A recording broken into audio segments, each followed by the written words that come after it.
introduction. And thank you everyone for having me. It's always great to have a chat, and I'm really happy that the bank and you all are keen on building this intellectual community to help push policymaking in the region. I will be speaking to you today as an academic, which means I have the license to just, say things because I'm not constrained with, the realities of policymaking. And so, let's have a conversation. I'll try and push the envelope a little bit because I can as an academic, but of course, all of you have the experience of actually making policy in context. And so happy to learn from you as well. I will share my slides here. And Justice, can you confirm that you can see them? Yes, we can. Thanks. All right, perfect. Yes, so I will be talking about, the politics and economics of the social contract in Africa, which is a broad sort of a topic. I wanted us to mostly think about, the challenges of policymaking of our time and how, as senior advisors to African governments, you can think about these challenges. And so the fact of the matter is that the social contract in Africa is fraying, right? The sort of implicit arrangement between citizens and their governments is perhaps at its lowest moment. Maybe we can go back to the early 80s or the mid to late 80s with the protests around the structural adjustment programs to sort of come at a comparable time. Although I would argue that the crisis is deeper now because citizens are a lot more informed and have a lot more knowledge about what their governments are doing and not doing. And furthermore, we are facing a serious demographic sort of headwinds, if I may call them that, without the safety valves that existed in the past. So if in the 80s, it was possible for citizens to basically exit the government, and you saw this, happen, and go back to subsistence agriculture and basically exit the formal economy, it's very hard for them to do so now, right? Agriculture is no longer a viable economic opportunity for most Africans. Africa is majority urban. Climate change and other pressures mean that agriculture is not as lucrative. And so people have to work to live. And so African governments don't have that exit option, that safety valve that was available in the 80s, which means that this time is indeed different in this regard.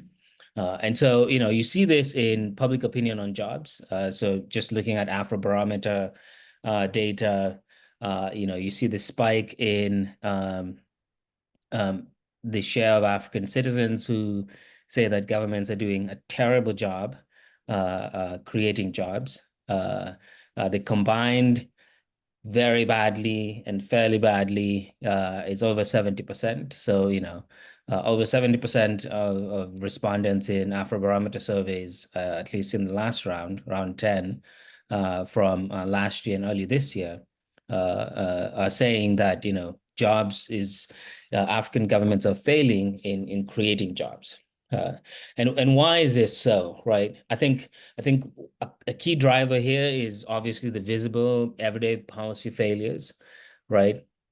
If you look at, we can run through the entire list. If you look at education, if you look at healthcare in the region, if you look at infrastructure, right? If you look at access to water, if you look at general poverty rates, so Afrobarometer's data analysis from the last round clearly indicates a rise in poverty rates, right? So the shock that we knew had happened during COVID, which knocked many households back into extreme poverty, is definitely there, and we're seeing it in the latest round of Afrobarometer surveys. So this is breeding a lot of discontent. There's also this general sense that effort and rule following is introverted in the African context, right? So it used to be the case, at least until the early 2000s, that if you were lucky enough to make it through school, you had some job, right? Either in the formal or semi-formal sectors, right? But now, you're having hordes of university graduates in the region who can't find any job at all. And that is breeding a lot of discontent. And they're well informed. The gap between their aspirations and reality is very wide, and that's breeding a lot of discontent. There's also rising inequality within African economies, which of course always breeds resentment, especially if the haves are seen to have gotten their wealth through unfair means. And then lastly, I think African populations also discontent because they can compare themselves against the rest of the world. And this is particularly true among the youth, right? So, social media is a problem not just within countries, but also across countries. When African youth are on TikTok, they see what their Southeast Asian counterparts are doing. They see what the Middle Eastern counterparts are doing, and they see the gap, right? And those are regions that perhaps they feel that they should be on par with. And so it's increasingly hard to at least for African elites, to hide from the fact that they seem to be underperforming the rest of the world, right? In terms of delivering growth and material well-being for their people, and that gap is definitely reflected in popular discontent. So for these reasons, right, it's very hard to hide from the fact that the region is underperforming, and therefore perhaps needs a massive reset. That said, right, I get what you guys are going through, right? I don't envy any of you at this time. It's a tough time to be an African policymaker for a variety of reasons. And so, governments in the region are grappling with multiple crises, not least of which is the fact that there are multiple crises means that everyone wants everything done at once, right?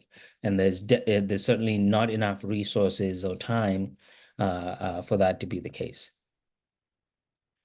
And so, what are some of the crises that the region is dealing with, right? So rapid demographic shifts, right, has been building up for a while. We're finally seeing it. This means demands on essential public goods and services, demands on food security, dealing with urbanization. African countries are urbanizing well below global averages in terms of income.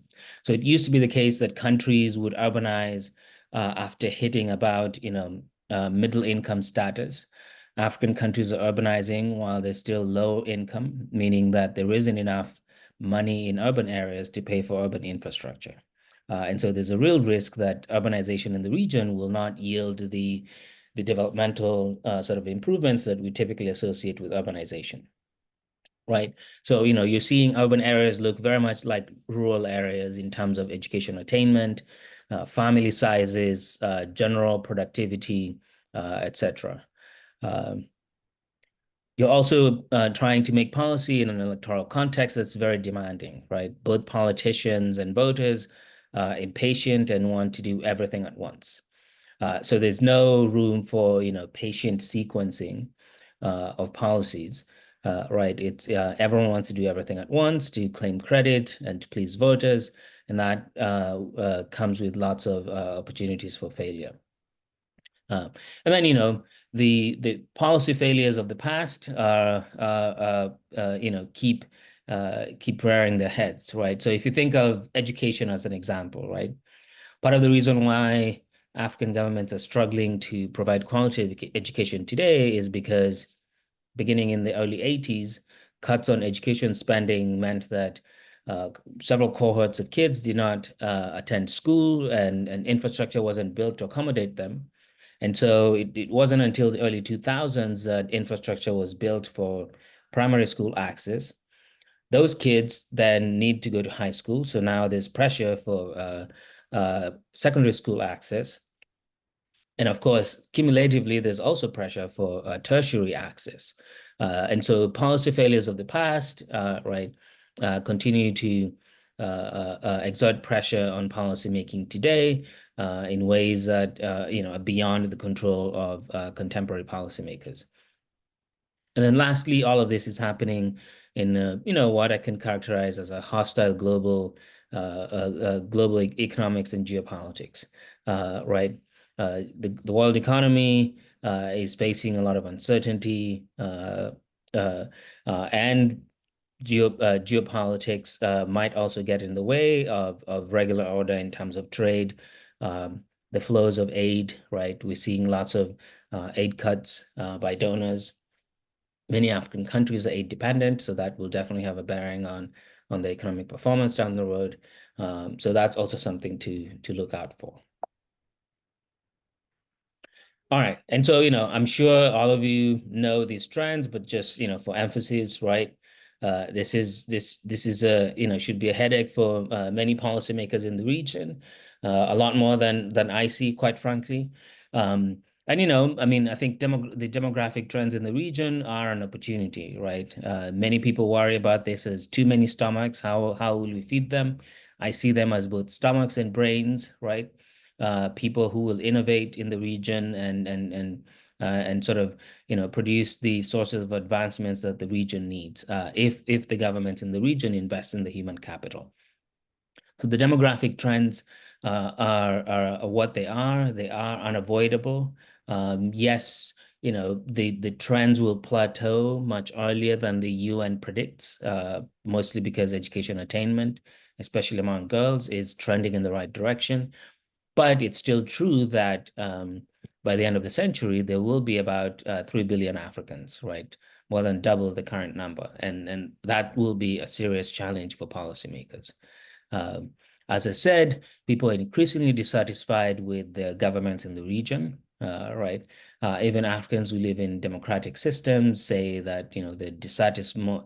More of them say they're dissatisfied with democracy than those that say they're satisfied with democracy. Of course, the same, it's true the general dissatisfaction with government is true even in citizens who live in non-democracies, right? And so this is not just a regime type thing, it's a general dissatisfaction with the quality of government, right? Governments are not delivering for the people, and therefore the people are expressing dissatisfaction.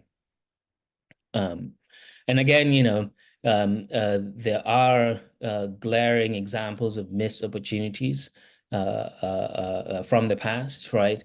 The biggest, perhaps, is the fact that African countries, or most of them anyway, basically missed the Green Revolution, which I think would have done a lot more to improve incomes than we like to attribute to sort of the gap between African countries and the rest of the world. Because ag alone would have powered, rural development, powered some form of rural industrialization through ag processing, and therefore created a surplus that may have financed a more orderly urbanization in the region. The fact that Africa basically missed out on improving ag productivity over time means that there's a lot to be done in the region, right? All is not lost, but the gap is hard to miss. Ag has a bearing on the cost of food, of course, which has a bearing on the cost of labor in urban Africa. And so if African countries want to industrialize, right, they must suppress the cost of food and the cost of transportation and all the inputs that go into producing labor. And food is arguably, the most important of those inputs. And so it's hard to see how African countries can industrialize without first taking care of agriculture. There's just no model in which they can import all the food they need as they begin the industrialization process. Geopolitics, right, are changing. The world is balkanizing into a multi-polar era, and in which you're seeing constellations of geopolitical interests and trading alliances beginning to form. Basically, what I'm showing you here is that countries' trade patterns tend to mirror their geopolitical leanings, which, of course, isn't great for global trade more broadly, and of course wouldn't be great for a continent that's super reliant on commodity exports like Africa. because this may mean, a slowdown in global economic growth, which will mean slowing demand for African commodities. In the same vein, right, it seems like everyone has a plan for Africa except African leaders these days, right? Everyone plans Africa +1 summits, invites leaders from the continent, but very often you don't see African countries presenting their own plans at these summits. Instead, many, almost all of these summits, right, typically reflect the host's sort of plan for the region. And so, this is perhaps a challenge for policy advisors and policymakers in the region to think about, how can African countries position themselves given the current shifts that we're seeing in global geopolitics. Now, to summarize these challenges, right? I think the biggest challenge is that there's simply no money to pay for good policies, right? Sometimes I get pilloried by fellow academics or activists on the continent when I remind them that part of the reason why policymaking in the region is poor, or we see lots of policy failures in the region, is that there simply isn't any money to pay for all the things that are needed at this time, right? If you think of some of the poorest countries in the region, they have annual budgets of less than $2 billion, right? My own university, right, has a bigger annual budget than last time I counted, about 4 African governments, right, have smaller budgets than Georgetown University. And these are budgets that are supposed to cover millions of people. And so, you can't good governance your way out of, these tiny budgets. So countries in the region must grow to have the, big economies that generate enough revenue to pay for all of the things that are needed in the region. I also don't envy you because you typically don't have policy autonomy, right? And I know, we're within a World Bank forum, so, and I hope the World Bankers don't mind me poking them a little bit here. I think, the region struggles with the question of policy autonomy because too often I see African governments very much dependent on policy prescriptions from the outside, right? Whether deliberately or not, right? There's very little homegrown policymaking, at least not sustainably, right? It used to be the case that countries had their own development plans, and foreign assistance would plug and play into those plans. It's become the case that we have this crisis. We got into this mode of fighting crises where policy becomes the crisis prescriptions coming either from Washington or Brussels or elsewhere, right? Or Beijing, right? And with that, there's also a legacy of weak state capacity and inability to fully implement policy, so that even when policy is good, right, the capacity to implement it is still missing.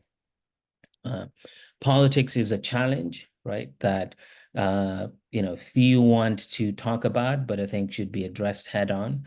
And it's something that the region needs to address. I don't think many people would argue against having elections and the like, but at the same time, there's a need for a sober conversation about how does the region structure its politics in a way that it doesn't engender too much short-termism in terms of policy making.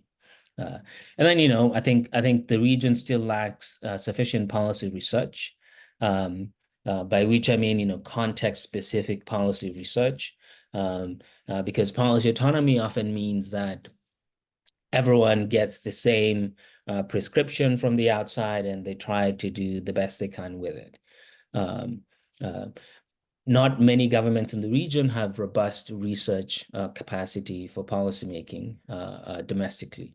I know, there is variation in the region, of course, but this is, I think, an area that needs quite a bit of improvement. And you see this, right, in the SDGs, right? I know everyone, has come to love the SDGs, a sort of global plan, sort of compact to push us all. But, you know, I think overall the SDGs are very low development ceiling, right? If you look at what is proposed to be achieved within the SDGs, right? Governments whose entire sort of growth strategy is based on the SDGs, at least as implemented so far, I don't think would go that far, right? The countries that we're seeing growing in leaps and bounds, right? Indonesia is a good example more recently, are countries that, you know, have their own agenda and they champion it consistently, as opposed to defaulting to global compacts like SDGs and the aid that comes along with it. So a challenge to us is that, you know, we have quite a bit of variation on the continent. Therefore, we should have variation in approaches to economic development and structural change, as opposed to defaulting to this, you know, common denominator global compacts.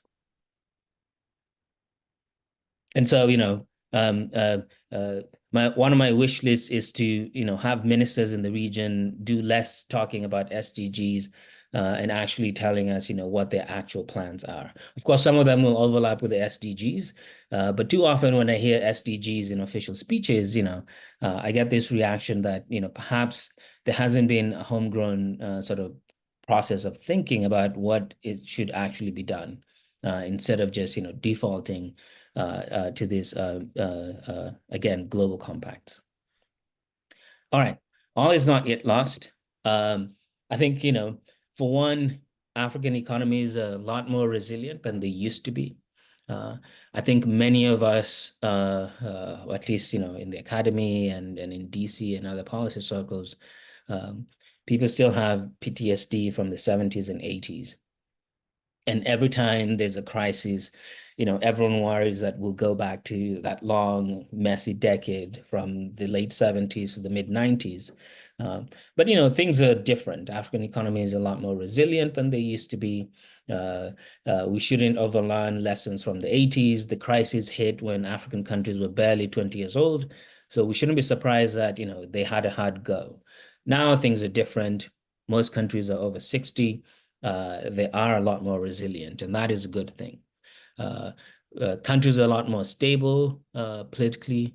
The quality of policymaking has improved substantially. I think we live in a time where the pro-growth ideational space has expanded. You know, ideology is less of a constraint, and so countries are able to experiment in different ways. You know, even the IMF, if you look at the COVID responses, right, it's been a lot more pro-growth and willing to protect social programs than it did back in the 80s. So things are different, which means that, you know, African policymakers should embrace, you know, the new ideational space to think more creatively about how to grow their economies, right? Industrial policy is back in vogue. Smart government intervention in the economy is accepted again. And so, you know, I think this is a nice window. Despite all the headwinds that I mentioned earlier, this is a nice window that the region can exploit to achieve growth or faster growth. And so, you know, how should we think about this, right? I think a deliberate investment in jobs should be top of the agenda, right? Low-hanging fruits include agriculture, construction and infrastructure, tourism, and some high-end service jobs. This, you know, service exports, I think, should be a core priority for government in the region. And you know, I noticed that some governments in the region have been aggressively investing in labor exports, right, to high-income countries that are having labor shortages because of their own demographic declines. That's great, but that alone will not fix the problem of lack of jobs at home. And so, you know, deliberately investing in jobs should be a priority. Going for few high-impact policy bets, I think, would be another area that I'd focus on. I think too often, you know, in this sort of cycle of reforms, what I've come to call reformites, right? Governments tend to do too much at once and fail at everything instead of being deliberate in achieving successes that stick and then building on them into the future. And so it could be that, governments promise to do a million things because that's what voters demand. But also, as policymakers, we should have a deliberate agenda of saying, we're only going to actually focus on a few things and actually make them work. Because I think this would be a way of buying popular popular support for government policymaking. Because if you recall, one of the problems we see in the surveys is that people have this sense of a generalized failure at everything, right? Which can be demoralizing for voters, but also public servants as well, right? So as governments, there's a need to deliberately manage the process of policymaking so that pick a few areas, actually show success, use that to buy goodwill to make more bets into the future. Communicating policy and allowing for informed debate, I think, should be another priority area because the public cannot be ignored. People, know how the economy impacts their lives. It can't be that policymaking is a secret source done, by a few talented people on high. They can also compare and contrast what's happening in their countries with what's going on elsewhere. And so, having adult conversations with the general public, allowing for debate, creating policy communities that are, pro-growth and pro-development, I think would be helpful. I say this because, as someone who commentates on African economies regularly, I'm often shocked by, the drop-off in the quality of policy debates across the region, right? So there are some countries where, you can have cogent discussions about policy, and there are others where policy debates are not as developed. I think getting everyone on board in terms of what the government is doing or aspires to do should be a priority. And then lastly, tackling this problem of lack of policy autonomy head on would be a deliberate effort to anchor policy on local politics and institutions, right? Again, a good question to ask is, who's the policy audience when an African government makes policy, right? Is it the people? Is it anchored in local politics and institutions? Or is it, something that's done in order to please a program officer who's based outside the country, right? And if it's the latter, then, often the policies only last as long as that said program officer is interested. And after they move on, the policy basically dies. But policies that are anchored in local politics and institutions have a better chance of staying. And here, a specific example would be, say, pro-business policies, right? Many of our governments in the region, when they think of pro-business policies, they often think of FDI, right? So African governments will, lay out the red carpet, bend over backwards to please foreign investors, tax breaks for 25, 30 years, right? Meanwhile, the same governments, stiff local businesses left, right, and center, right?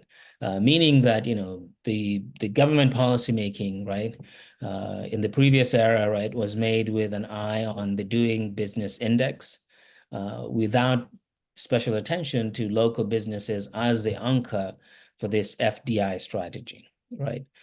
So I think anchoring policy on local politics, institutions, local sort of intellectual input would be a way to go. And, as I said, the policy should be pro-jobs, right? If you look at the sectoral breakdown in Africa, ag is definitely declining as a share of employment, but, it's being replaced by jobs that are not